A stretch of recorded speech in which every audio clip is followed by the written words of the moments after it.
Okay, so I have a little bit of quiet. It's before lunch.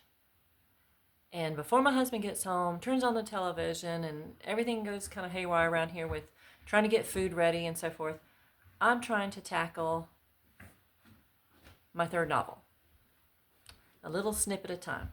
And if you hear some noise, that's my son roaming around, my youngest son.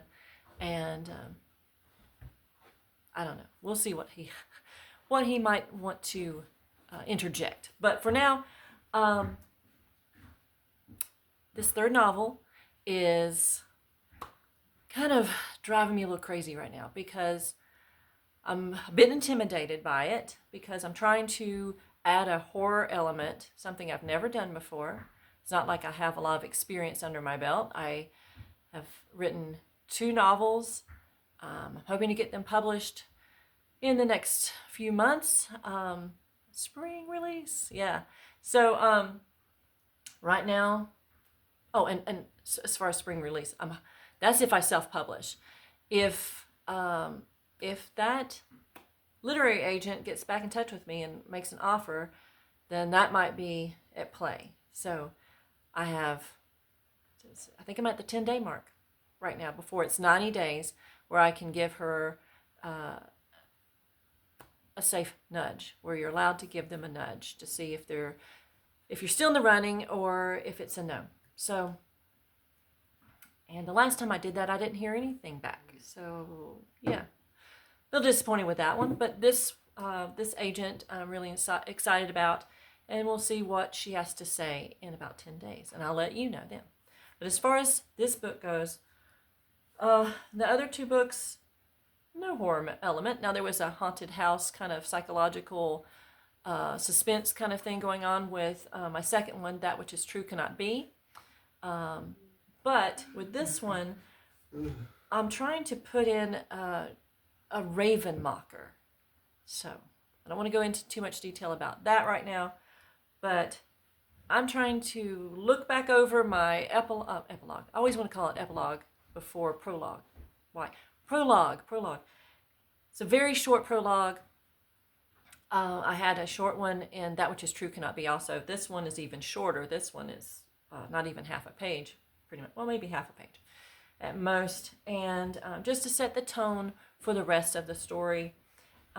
This part was fun. Okay, a little bit of horror element, just to kind of set the flavor before I jump into a scene where it's the total opposite, where my characters are having a good time, and I wanted that strong contrast between the two. So I need some help. I need help, and more help than ChatGPT or Gemini, which I just found Gemini, by the way, as far as it's better than ChatGPT for brainstorming. Really good. I like it. My oldest son hooked me up with that. Mom, you've got to try Gemini. So I did. And it's more conversational in a way. It follows the thread without getting lost. ChatGPT, if you keep going for a while, it gets very, very confused. So this one, Gemini, works out so far so good. Yeah. And it's great for helping me with thumbnails as well, helping me visualize the layout before I finalize it. So I digress. I do that a lot. Rabbit trail.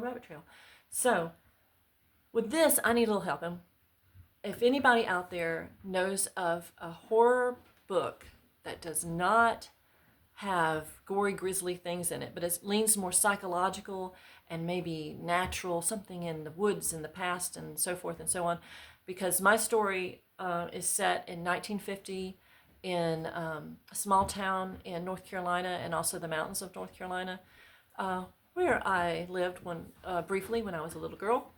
And yeah, I need that. I need to kind of read something to kind of see how they handle things. Not that I'm going to do it exactly the same way, but I do need a reference point. I do need something to kind of read different stories. I like to do that as research, especially when I'm trying to branch out into a place that I'm not as comfortable with, because especially if I've never done it before, which I haven't with this. I want to see does it well. Now, I've read a couple of books by T. Kingfisher, and one of them, I won't talk about it too much now because I want to talk about the story at length at another time.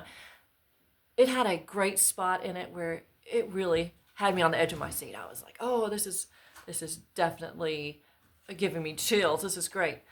And I want to use something like that. However, the rest of the book, I don't know why they call it a horror book, because the rest of it wasn't, oh, no, it didn't feel like that at all. In fact, it got very campy at moments and lost me. But if you like that book, if you like her writing, that's fine. I just feel like she kind of leans a little too campy at times, at least in what I've read. So that's limited. So it would be unfair for me to say that all of her stuff is that way.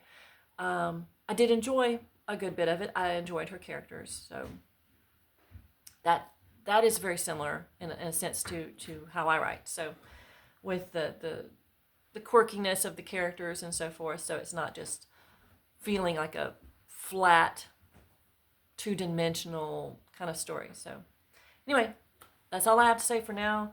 I need to get back to work. And honestly, I follow a YouTube channel, Armin's Opinion, and he's able to type and talk and type. Oh, no. I can't do that. I can't do that. Sorry. I wish I could. Maybe one day. But so I need to get back to work while I have a chance. I just wanted to put that out there. If anybody can give me some recommendations so that I can go full steam ahead more with this. But when I don't know exactly how I want to approach it, then I'm just kind of slow walking this, and I don't want to. I really wanted to get this done, the first draft done by April, and it's fast approaching. So thank you for your help, and I'll be checking in soon. Bye.